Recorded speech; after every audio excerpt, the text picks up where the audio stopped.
South Africa may not have been downgraded, but things are still looking pretty rough. Rating agency Moody's changed its outlook on the country from stable to negative.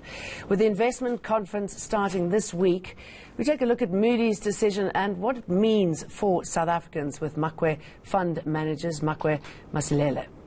Very good to have you with us this morning. What should we brace ourselves for after that downgrading? You know, if maybe anything, we have to take anything from the rand performance, then I think investors are kind of relieved that we were not downgraded to junk. Only our outlook was moved from stable to negative because we could see that the rand managed to bounce back almost 1%. But aren't we just delaying the inevitable here? It is, you know, and someone said, you know, it's like you are slowly, you know, going to crash. You know, it's like you are watching that you see this car is going to hit it at all. It's even worse, but isn't slowly, it? Just exactly. Give us the bad news. And, you know, to think about it, you know, it becomes more concerning to think that, you know, if you look at your average interest rate that you pay on your government debt, you know, is growing more in line with your population growth, you know. And if you look at their midterm growth forecast, they're looking at anything between 1 to 1.5. But the guys are mentioning stuff that we already know, that we've got these structural problems, high inequality, high unemployment, and they mention the very same things that, listen, guys, we've been talking about these things, you should start implementing. And I think they, in a way, they gave us up until the budget speech come February because they want to see what come from the budget statement in February, that are we going to come with a credible, and they emphasize the credible strategy to deal with our fiscal problem, because we know that is getting out of control. I mean, we know what the problems are, and it's the question of how many times the government needs to hear the lack of implementation, the lack of movement, and you just wonder what it is that's going to spark that. What's in place? I think we've got some vested interest, you know, which is pulling different ways. Hence, people are not able to implement all these nice programs you can think about. The YES program when it comes to youth employment, when it comes to ESCOM issues. So all these things, because South Africans are not lazy to talk, we're not lazy to think.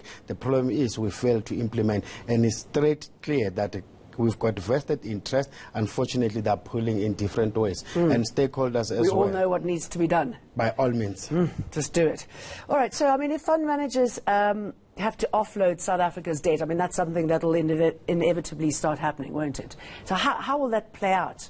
You know, you're talking plus minus almost 225 billion rands that, unfortunately, passive investors, they'll be forced by their mandates, you know, to offload, because other mandates don't allow you to invest in a country which is rated junk. So it's not a question that they like it or not. But you know what can also work for us, you know, given that the global interest rates or the yields when it comes to bonds are either flat or negative, so ours are still attractive in a way, so they can still attract those guys who are chasing yields. But there will be those guys, unfortunately, because of their mandates, they'll just have to offload. But we should be still able to attract some. Okay, still slightly attractive, but if we stop getting capital inflows, which we desperately need to advance, what sort of impact will that have? I mean, everyone's talking, you know, we're incredibly worried that we go the way probably of Brazil and countries like that. I mean, how close are we to that? We sort of see, unhappiness on the streets, we are there, social discontent. If you check at the yield that we're paying on the bonds, you know, because already,